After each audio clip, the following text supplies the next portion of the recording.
Today we will study the chapter of ionic bond. Ionic बंध के विषय में आज हम बात करेंगे। तो इसमें सबसे पहले हम आयनिक यौगिकों की क्या प्रॉपर्टीज़ हैं, उनके क्या गुण हैं, उसके विषय में हम चर्चा करें। आज हम सबसे पहले बात करते हैं physical properties of ionic compounds की।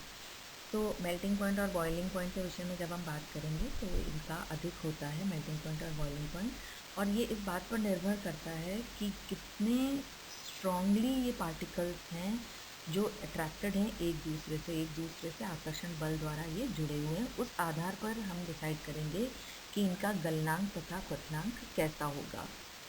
दूसरा जो है कि ability of material to conduct electricity depends upon the availability of free moving charge particles. जितने अधिक चार्ज पार्टिकल्स फ्रीली मूव करेंगे, कंडक्शन उतना ही अधिक होगा।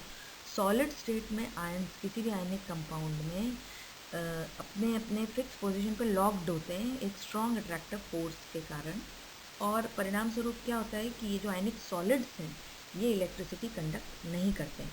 परंतु जैसे ही आयनिक सॉलिड मेल्ट होते हैं या लिक्विड फॉर्म में आते हैं या डिज़ोल्व होते हैं किसी सॉल्यूशन में, तो ये अब आयन फ्री हैं स्वच्छंद रूप से विचरण करने के लिए। अब these are now free to move and therefore they conduct an electric current.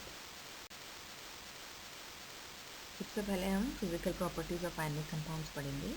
उसमें हम मेल्टिंग पॉइंट और बॉइलिंग पॉइंट की जब बात करेंगे तो यह इस बात पर निर्भर करता है कि जो मैटर के पार्टिकल्स हैं वो कितने स्ट्रांगली एक दूसरे से अट्रैक्टेड हैं। जितने अधिक स्ट्रांगली अट्रैक्टेड होंगे, मेल्टिंग पॉइंट और बॉइलिंग पॉइंट उतना ही अधिक होगा।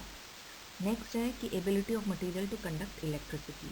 अब ये जो इलेक्ट्रिसिटी कंडक्शन है ये डिपेंड करेगा फ्रीली मूविंग चार्ज पार्टिकल्स के आधार पर।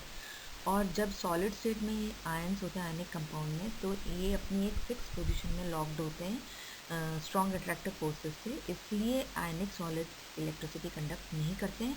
लेकिन जब इन आयनिक सॉलिड्स को पानी में घोला जाता है या ये मेल्ट होते हैं तो इनके आयन्स अब फ्री होते हैं मूव करने के लिए, और इसलिए जब ये फ्री होते हैं तो ये आसानी से इलेक्ट्रिसिटी को कंडक्ट करते हैं। यहाँ इस स्लाइड में हम देख रहे हैं कि जो आयनिक बॉन्ड्स हैं, हम सभी को पता है कि आयनिक बॉन्ड्स इलेक्ट्रॉन्स के ट्रांसफ़र द्वारा बनते हैं, और क्योंकि आयनिक बॉन्ड्स रिलेटिवली स्ट्रॉन्ग होते हैं तो आयनिक क्रिस्टल्स जो होते हैं उनको बहुत अधिक ऊर्जा की आवश्यकता होती है तोड़ने के लिए आयनिक बॉन्ड्स को। तो इसलिए इनके आयनिक क्रिस्टल्स के हाई मेल्टिंग पॉइंट और बॉइलिंग पॉइंट होते हैं। और आयनिक कंपाउंड जब भी एक्वस सॉल्यूशंस में होते हैं तो ये इलेक्ट्रिसिटी को कंडक्ट करते हैं। अब आयनिक कंपाउंड्स कैसे होते हैं, इनमें हमेशा पॉजिटिव और नेगेटिव आयन्स पाए जाते हैं। आयनिक बॉन्ड का जो नेचर है that is electrostatic in nature, और इलेक्ट्रॉन डॉट डायग्राम के हेल्प से हम इनका मूवमेंट जो है इलेक्ट्रॉन्स का और आयन फॉर्मेशन आसानी से दिखा सकते हैं। और जो स्टेबल आयनिक कंपाउंड्स होते हैं, जितने भी स्थायी आयनिक यौगिक होते हैं, इनका एक बैलेंस चार्ज स्टेट होती है।